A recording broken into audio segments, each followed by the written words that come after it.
Mesdames, Mesdemoiselles, Messieurs, bonjour.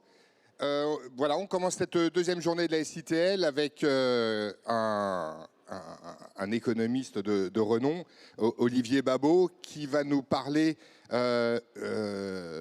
va le 21e siècle. Alors, Olivier Babot est de l'Institut Sapiens, un think tank qui réfléchit beaucoup à toutes ces perspectives économiques. Monsieur Babot, vous avez 30 minutes. Et ensuite, nous commencerons le Maritime Day. Monsieur Babot, la parole est à vous. Merci. Bonjour à toutes et à tous. Je suis ravi d'être là. Merci de votre invitation. Vous savez ce que disait Pierre Dac? La prévision est difficile, surtout quand elle concerne l'avenir. Alors c'est vrai que c'est un siècle étrange et fabuleux. Ma conviction, c'est que nous vivons le moment le plus extraordinaire de l'histoire de l'humanité, à l'exception probablement des années qui vont venir. Si on devait choisir un moment où on claquerait dans nos doigts et on serait au moment le plus dingue, ce serait aujourd'hui, et ça tombe bien. Alors comme dit Charles Péguy, il faut dire ce que l'on voit, mais mieux encore, il faut voir ce que l'on voit. Prenons un peu de recul pour comprendre ce qui est en train de se passer. Vous avez peut-être lu La Chartreuse de Parme de Stendhal. Dans La Chartreuse de Parme, le héros, il est au milieu de Waterloo et il ne comprend pas ce qui se passe, il finit par s'endormir sur le champ de bataille. Le risque, c'est quand vous êtes au milieu, vous avez du mal à voir ce qui se passe. Alors souvenons-nous, le début du XXe siècle, c'était encore cet incroyable optimisme d'Auguste Comte. On pensait que la technologie allait permettre de tout régler, que grâce à la technologie, on allait arriver à régler absolument tous les problèmes et que le progrès humain allait être sans aucun à-coup, sans aucun arrêt. Souvenez-vous, en 1900, malheureusement, ça a été détruit, mais c'était le palais de l'électricité où même Thomas Edison était venu voir comment on avait magnifié son invention. Pour la première fois, il y avait des éclairages de nuit, tout le monde venait voir ça. La deuxième attraction que tout le monde a vu au moment de l'exposition universelle de 1900... Allô, allô? Oui, c'est bon. C'était la rue de l'Avenir. J'ai des problèmes.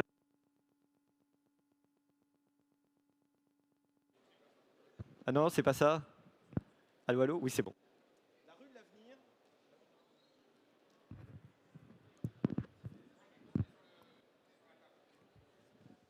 C'est bien la peine d'avoir un micro Madonna pour que ça marche pas. La rue de l'Avenir, c'est très bien comme ça. La rue de l'Avenir, c'était une sorte de pont roulant qui faisait le tour de l'exposition universelle de 1900. Et le fait qu'on ait appelé ça la rue de l'Avenir, ça montre bien combien on voyait l'avenir comme un moment extraordinaire d'arrivée de technologies qui allaient permettre le progrès ininterrompu. Hélas, on sait très bien que la suite du XXe siècle a montré que, d'ailleurs c'est un historien qui s'appelle Hobsbawm, qui a montré que le XXe siècle, ça a été le siècle des extrêmes à tous les points de vue. Et il a commencé ce soir d'avril 1912 où pour la première fois, on a vu qu'il y avait une limite sans doute dans ce que la science arrivait à faire et que la nature se rappelait à nous. Tout le XXe siècle a été la confirmation malheureusement du fait que les guerres, par exemple, n'étaient pas plus courtes, elles étaient juste beaucoup plus meurtrières. Et le XXe siècle a tout tenté en matière d'extrême de régime évidemment politique et en termes d'extrême technologique. Alors nous, en ce début de XXIe siècle, on est dans un problème qui est différent. Et on est dans une situation qui est différente, en tout cas du point de vue de la technologie, parce que d'abord, on n'est plus aussi optimiste qu'avant. Si vous avez à Los Angeles, il y a un parc qui s'appelle Six Flags, où il y a toutes les attractions les plus violentes du monde, et il y en a une comme ça qui s'appelle Superman. Moi, je ne monte pas là-dedans, évidemment, mais j'ai pris la photo d'en bas. Et je me suis dit, en regardant Superman, mais ça, c'est exactement nous. Car nous tous, au XXIe siècle, notre problème, c'est quoi? On est tous sur une exponentielle. Une exponentielle, vous avez fait un peu de mathématiques, le problème, c'est la dérivée seconde. La dérivée, c'est la vitesse en un point. La dérivée, c'est la vitesse de la vitesse, c'est-à-dire c'est l'accélération. Ça va vite et ça va de plus en plus vite. Et là, si on prend un peu de recul pour vous faire toucher du doigt l'exponentielle, il faut comprendre que l'histoire de l'humanité, c'est l'histoire de l'accélération. Pendant 3,3 millions d'années, on a taillé les mêmes silex. L'âge de pierre, c'est 3,3 millions d'années. Puis la première révolution technologique, qui est celle de l'âge du bronze, elle est séparée seulement de 2000 ans avec l'âge de pierre. 2000 ans seulement, ça nous paraît beaucoup, mais c'était en fait assez rapide. Ça s'accélère. Et on pourrait après passer les siècles. Et regardez, on l'a oublié, mais entre le premier vol des frères Wright en 1903 et le moment où on a marché sur la Lune, il y a seulement 66 ans. 66 ans, c'est un clin d'œil, c'est rien du tout. Et d'ailleurs, si vous prenez, ça marche encore mieux avec 1909, la première traversée de la Manche par Louis Blériot, donc il y a 60 ans, entre le moment où on a traversé la Manche pour la première fois dans un coucou et le moment où on a marché sur la Lune. D'ailleurs, si vous pensez prendre des risques dans la vie, souvenez-vous que Louis Blériot, quand il a fait sa traversée de la Manche, il avait une jambe cassée et il ne savait pas nager.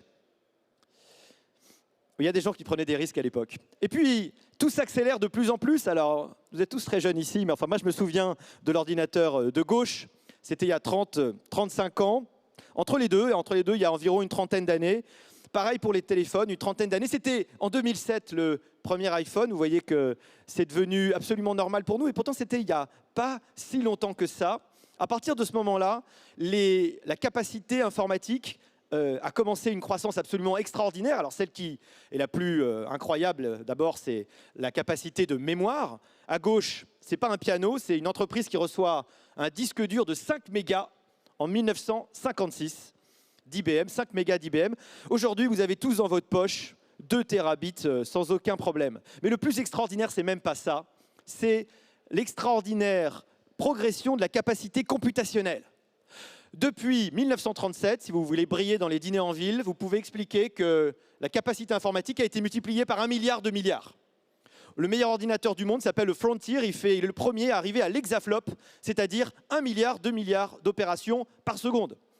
Il y a bientôt, très bientôt, l'Aurora qui devrait fonctionner, il est à 2 hexaflops, 2 milliards d'opérations par seconde. Et Elon Musk a annoncé qu'il allait faire fonctionner un ordinateur à 400 hexaflops, c'est-à-dire 400 milliards, 2 milliards d'opérations par seconde. Mais l'exponentielle, vous voyez, s'arrête pas là, puisque Google a annoncé qu'ils avaient réussi à faire fonctionner un microprocesseur quantique. Le microprocesseur quantique, il fait en 3,20 secondes ce que les meilleurs ordinateurs font aujourd'hui en 10 000 ans. 3,20 secondes, 10 000 ans. Bienvenue sur l'exponentielle absolument incroyable dans laquelle on est. Évidemment, tout ça, si on prend un peu de recul, prend du sens. En fait, les révolutions schumpeteriennes vont de plus en plus vite. Si on part depuis le XVIIIe siècle, elles ne font que s'accélérer. Elles sont à chaque fois plus courtes. Et la toute dernière, celle de l'intelligence artificielle et des objets autonomes, demain, celle des robots, elle vient d'arriver et probablement, on va le voir, elle va être encore plus rapide que prévu. Et c'est un problème parce que dans les changements technologiques, le rythme fait tout. Quand vous avez 25 ans pour vous adapter à un changement, ou encore même 50, eh ben la nouvelle génération, elle est formée, elle s'y est faite. Quand vous avez 5 ans, quand vous avez quelques mois, l'adaptation, elle est beaucoup plus compliquée. Alors évidemment, il y a 5 ans, quand je faisais des conférences sur l'IA, je le faisais déjà, j'expliquais, vous en faites pas, on est sur une sorte de croissance douce. Il n'y a rien d'extraordinaire pour l'instant qui va arriver, et c'est plutôt rassurant, on va pouvoir s'y faire un petit peu. Et heureusement, il nous reste la créativité humaine, parce que ça, jamais la machine nous l'apprendra. Et puis finalement, il y a plein de métiers qui seront complètement hors de portée des machines. Et bien maintenant, c'est fini. Ça fait juste 16 mois que ChatGPT, c'est-à-dire que l'IA générative, les grands modèles de langage, sont devenus publics, et déjà, la progression est extraordinaire. ChatGPT 3.5, c'était 175 milliards de paramètres. ChatGPT 4, que vous avez peut-être sur votre téléphone tous, pour le prix de l'abonnement Netflix, vous avez ChatGPT 4 dans votre téléphone, vous pouvez lui poser des questions toute la journée. ChatGPT 4, c'est 1700 milliards de paramètres. Et Nvidia a annoncé qu'ils allaient pouvoir faire fonctionner, qu'ils allaient donner l'architecture pour arriver à faire fonctionner un modèle de langage avec 27 000 milliards de paramètres. Donc on était à 175 avec ChatGPT. L'IA générative, c'est le coup de tonnerre dans le ciel serein de l'IA. C'est l'accélération incroyable qu'on n'attendait pas et qui est en train de changer et de bouleverser le monde. Pour le pire et pour le meilleur, je crois que ça peut être pour le meilleur, évidemment, si on sait être suffisamment courageux. Vous connaissez la fameuse loi de Moore, hein? On disait en gros tous les 16 mois, on va doubler la capacité computationnelle. En fait, Moore, qui est mort il n'y a pas très longtemps, à plus de 91 ans, Moore, en fait, a eu raison, mais plus que raison, en fait, les économies d'échelle dans l'efficacité du traitement de l'information sont encore plus époustouflantes qu'attendues. Et regardez, sur le traitement du génome, il coûtait 100 millions de dollars au tout début, en 2001, c'est-à-dire il y a 23 ans. Aujourd'hui, un génome humain, c'est le prix d'un jean. Voilà. La chute a été nettement plus rapide que la loi de Moore. Et c'est une des choses qui est assez étonnante ou choquante aujourd'hui, choquante au sens positif, c'est que, ou peut-être d'ailleurs d'inquiétude, les choses vont plus vite que prévu. C'est-à-dire que les prévisions les plus folles sont en général déjouées parce que ça va plus vite. Sam Altman a tweeté hier. Hier, c'est ça qui est formidable quand on s'intéresse à l'IA. Tous les jours, il y a un truc nouveau. Tous les jours. C'est pas tous les mois, c'est pas toutes les années, c'est tous les jours qu'il se passe quelque chose. C'est l'année la plus intéressante de l'histoire humaine, à l'exception des années futures. Et Sam Altman, comme vous savez, qui dirige OpenAI, évidemment, il a accès à des technologies qui ne sont pas encore dans le grand public. Quand vous lancez un truc dans le grand public, c'est que vous êtes beaucoup, beaucoup plus avancé. Les rumeurs, évidemment, sont autour de l'AGI, l'Artificial General Intelligence, c'est-à-dire le moment où on aura une intelligence qui va être au niveau humain. Alors, vous avez tous vu l'intelligence générative, enfin l'IA générative, c'est le text-to-text, c'est aussi le text-to-picture, le picture-to-text, le picture-to-motion, le text-to-motion, demain le text-to-action, c'est-à-dire la capacité à donner des ordres à la machine, lui faire créer des images qui n'existent pas, des mondes absolument irréels, la dame et la chouette n'existaient pas, le tableau aurait pu être fait par un artiste, mais il est totalement fait par la machine, et on peut beaucoup s'amuser à créer plein de vidéos de toutes sortes. Et évidemment des histoires qui n'existent pas. Il y a depuis peu de temps, ChatGPT 4, comme vous le savez, il est multimodal. Vous pouvez prendre une photo, par exemple une photo de votre compteur électrique. Alors si vous êtes comme moi, vous n'y connaissez absolument rien. Peux-tu me faire l'inventaire des disjoncteurs dans ce tableau? Mais bien sûr. Et voilà, et vous donne l'inventaire des disjoncteurs et il vous explique ce qu'il faut faire. De plus en plus, nous allons être accompagnés par une IA qui va pouvoir vous permettre d'absolument tout faire. Vous pouvez vous prendre en photo et vous lui demander si est-ce que mes couleurs vont bien, est-ce que ma robe du soir est bien, etc. Vous pouvez essayer, ça marche pas mal. L'une des caractéristiques troublantes de notre époque, c'est que la science-fiction n'est souvent que de la science avec un peu d'avance. Regardez la communication de pensée.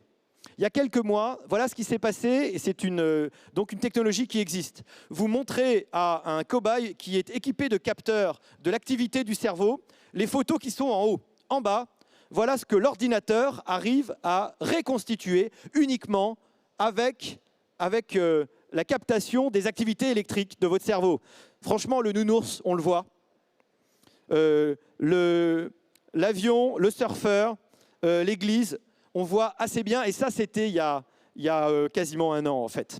Et puis, je vous disais qu'il y avait une chose nouvelle tous les jours. Regardez, Elon Musk a annoncé il y a quelques jours que ça y est, on avait implanté la première puce Neuralink chez le premier cobaye, consentant, hein, le cobaye, et qu'il arrivait à communiquer avec l'ordinateur.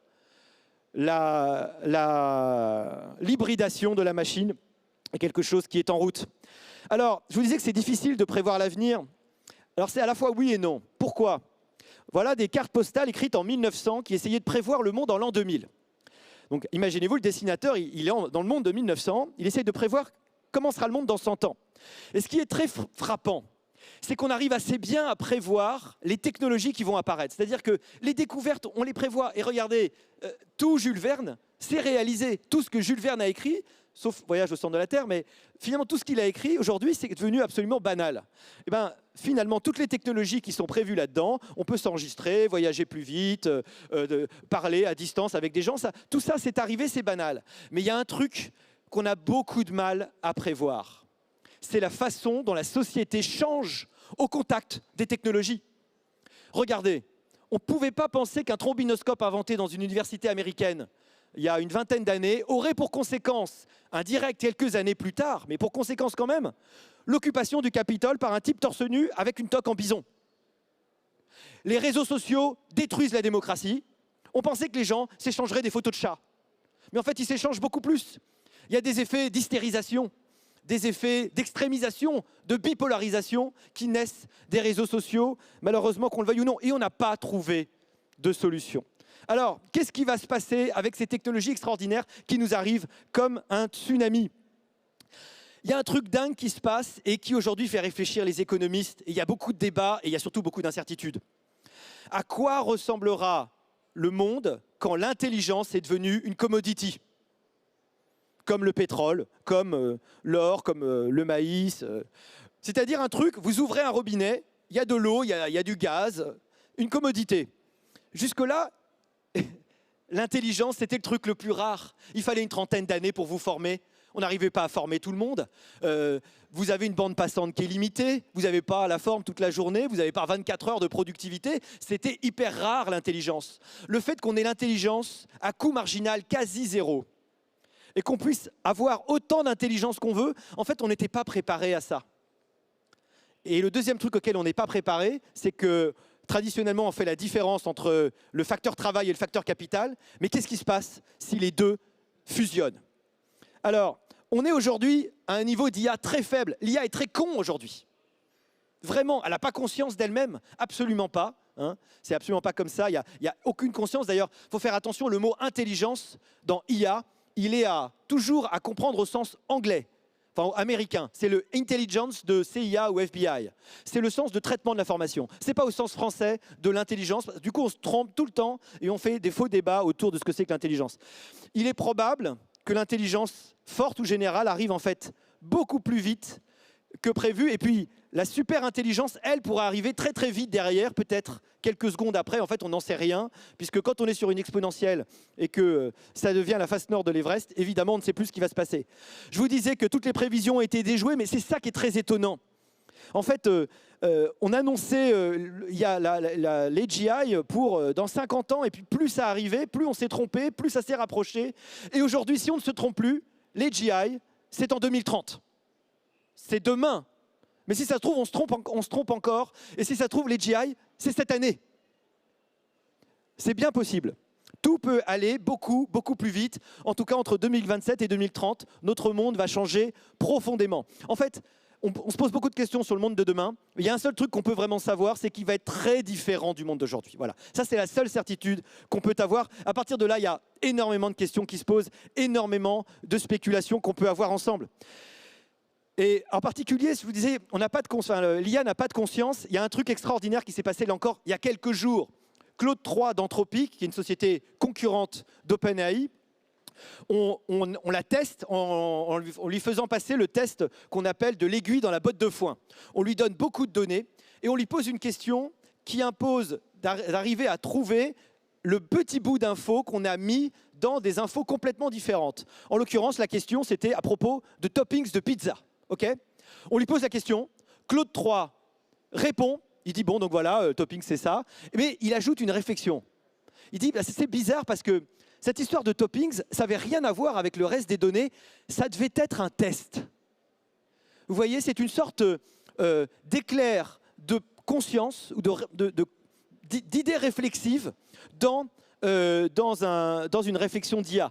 En réalité, vous savez, on ne sait pas ce que c'est que la conscience. La conscience qu'on a, la conscience de nous-mêmes, n'est peut-être que le processus émergent d'une grande intelligence. Peut-être bien. Alors une possibilité, j'y crois pas tout à fait tout de suite, mais une possibilité, c'est la disparition totale de tout travail. C'est-à-dire l'arrivée dans un monde de loisirs absolu où on n'aura plus rien à faire et notre grand problème, ça sera d'occuper notre temps libre. Ce n'est pas totalement absurde, ce sera peut-être le problème de nos enfants, ce sera peut-être même notre problème, parce qu'en fait c'est un problème d'occuper son temps libre, c'est pas si facile que ça.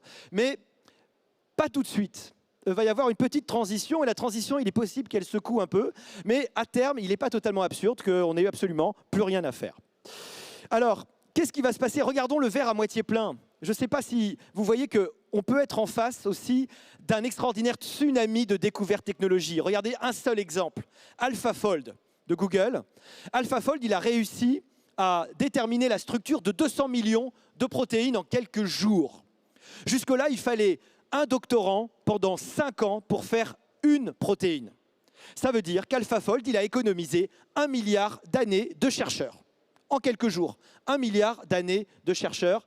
Et les découvertes en ce moment, en particulier, on pourrait parler de la fusion nucléaire. C'est que le problème de la fusion, c'est de maîtriser la stabilité du plasma. Et on a, depuis quelques jours, utilisé une IA pour arriver à prévoir les instabilités et donc arriver à stabiliser le plasma. Il y a des choses extraordinaires qui vont pouvoir se passer. Cela étant, à court terme, on peut effectivement avoir un petit peu peur de l'IA et se dire que c'est une forme de menace. Alors essayons d'être lucides sur ce qui va se passer et il me reste 10 minutes et 46 secondes pour être lucide sur ce sujet. Alors déjà, évidemment, le problème, c'est la disparition de la vérité, la post-vérité. On ne peut plus faire confiance aux vidéos. Ça va être formidable aussi, vous allez pouvoir vous traduire dans toutes les langues. Tout de suite, je ne sais pas si vous avez essayé HeyGen, vous allez vous traduire, je ne sais pas, en japonais, et c'est votre voix, et c'est votre mouvement des lèvres, et c'est comme si vous parliez parfaitement japonais, c'est plus la peine de l'apprendre. C'est très compliqué aujourd'hui de croire une vidéo sur les réseaux sociaux ou une photo, parce que si ça se trouve, elles ont l'air vraies, c'est mieux que le Canada Dry, et en fait, elles ne le sont évidemment pas totalement. Le problème évidemment aussi, c'est les manipulations d'informations, les fermatrolls. On sait que l'information se fabrique d'une façon différente et le risque, c'est que de plus en plus, on la manipule pour arriver à déstabiliser les régimes. Ça fait longtemps que la Russie le fait. Le problème aussi, c'est qu'il y a un grand décalage entre la technologie et puis les politiques. C'est le biologiste Oliver Wilson qui a une phrase géniale. Il dit « Notre problème au XXIe siècle, c'est qu'on a un cerveau du paléolithique, des institutions du Moyen-Âge, et des technologies dignes des dieux. » Cerveau du paléolithique, institution du Moyen-Âge, technologie digne des dieux. Et on est de plus en plus dans la tension entre les trois. Parce que le cerveau du paléolithique, il ne bouge pas du tout, on a toujours le même. Les institutions, elles ont beaucoup de mal à bouger. Elles sont plutôt faites pour un monde relativement stable. Et les technologies, on vient d'en parler, elles sont lancées sur une exponentielle totalement dingue, qui fait qu'on ne sait même pas où on en sera dans 2 ans. Et la tension est très forte entre les deux. Ce qui est frappant aujourd'hui, c'est la concentration des pouvoirs. Aujourd'hui, l'entreprise la plus importante du monde, le maître du monde, c'est Nvidia. Et d'ailleurs, elle est devenue la numéro 2 du monde en passant devant Saudi Aramco. Elle tutoie aujourd'hui les 3 000 milliards de dollars de capitalisation boursière. Pourquoi? Parce qu'Nvidia donne le GPU et GPU is king. Le GPU, c'est ce qu'il faut pour entraîner les grands modèles de langage. Et c'est eux, aujourd'hui, qui concentrent la valeur boursière. Notre siècle est aussi un siècle de polarisation avec des grandes entreprises maîtres du monde. Là, ça fait un moment, mes chiffres datent de 2022, mais vous prenez Apple ou Microsoft tout seul, sa capitalisation boursière, elle est d'abord plus grande que toutes les capitalisations boursières les plus grandes de 2005.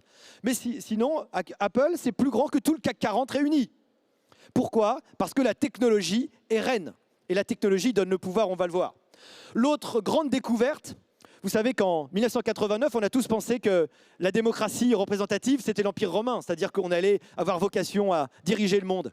Aujourd'hui, on a compris que les démocraties, c'était le village d'Astérix, qu'on était plutôt menacé et en recul, que la guerre revient, que l'opposition des forces est en train de revenir. Vous savez ce que Louis XIV avait marqué sur ses canons, Ultima ratio regum, la dernière raison du roi.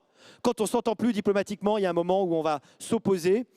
Et vous savez, le grand problème, c'est qu'en termes géopolitiques, quand on n'est pas à la table des négociations, c'est qu'on est au menu.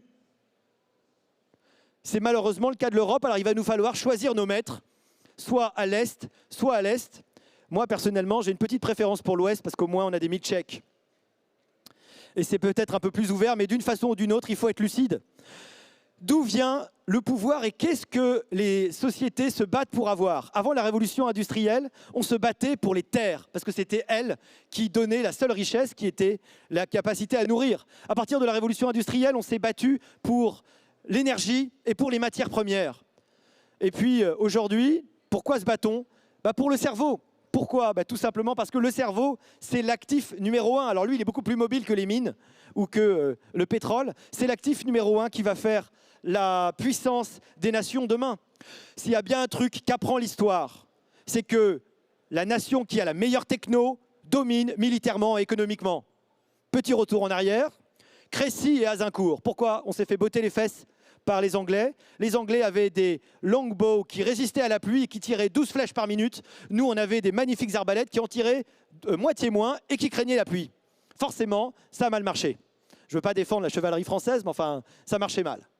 Pourquoi, au moment de Castillon, devenu Castillon la bataille, on a gagné, nous les Français? Parce qu'on avait la meilleure artillerie.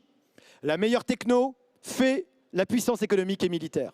Posez-vous la question, qui a la meilleure techno? C'est qui a la meilleure IA? Et qui a la meilleure IA? Vous avez évidemment tous la réponse. Alors vous savez que le grand problème de la Corée du Sud, c'est d'empêcher ses enfants de bosser. Tous les enfants coréens du Sud vont à une deuxième école après la première école. Le gouvernement coréen a interdit à la deuxième école d'être ouverte après 22 heures. Fermeture obligatoire à 22 heures. Qu'ont fait les écoles? Elles ont créé des sites en ligne d'apprentissage. Le pic de connexion est à 1 heure du matin. La Corée du Sud ne sait pas comment empêcher ses enfants de bosser. L'éducation nationale en France a des problèmes un petit peu différents. La Chine, comme vous le savez, a interdit plus de 40 minutes de l'équivalent de TikTok par jour et plus de 3 heures de jeux vidéo par semaine, avec une raison très claire. C'est explicite. C'est comme dans la lettre volée d'Alan Poe. Les choses ne sont pas cachées, elles sont dites, il suffit d'aller les lire. Ils disent le cerveau est l'actif numéro 1 de notre pays. Nous devons protéger le cerveau de nos enfants de l'opium numérique. Alors la grande question qui se pose aujourd'hui, le grand débat qui agite les économistes. Est-ce que Schumpeter, c'est lui? Est-ce qu'Alois Schumpeter a tort cette fois-ci? Schumpeter, c'était l'idée de la destruction créatrice. La technologie détruit massivement des emplois. Il n'y a plus de porteurs d'eau. Mais il y a des gens qui gèrent les réseaux d'eau. Est-ce que la technologie va continuer à créer des emplois autant au moins qu'elle en détruit? Et c'est la vraie question qui se pose aujourd'hui. Est-ce que Schumpeter va finalement avoir tort? Alors oui, c'est sûr, là, entre en haut et en bas, il y a au moins 2 emplois qui ont disparu. Mais il y a d'autres emplois qui se sont créés. Le community manager qui n'existait pas. L'organisateur de funérailles numériques. Oui, c'est un emploi, il paraît, ça existe. Il y a des nouveaux jobs qui existent. Il y a un truc, en tout cas, nouveau et tout récent. Regardez la chute du salaire chez les indépendants dans les travaux tertiaires aux États-Unis depuis l'arrivée de ChatGPT, avant et après. Le problème de ChatGPT, ou au contraire, si vous voulez, ou l'IA générative, ou au contraire son avantage, c'est qu'il augmente vraiment la productivité. Et ça, c'est la bonne nouvelle, mais en même temps, derrière, très rapidement, vous n'allez pas payer la même chose pour un truc qui a été fait plus vite. Alors, dans le conseil, vous savez qu'ils utilisent déjà, alors, je pourrais faire, tiens, levez la main, qui n'a jamais testé une IA générative ici, c'est-à-dire OpenAI, ChatGPT par exemple, ou pas seulement, qui n'a jamais testé? Devoir de vacances. Il faut essayer, il faut y aller.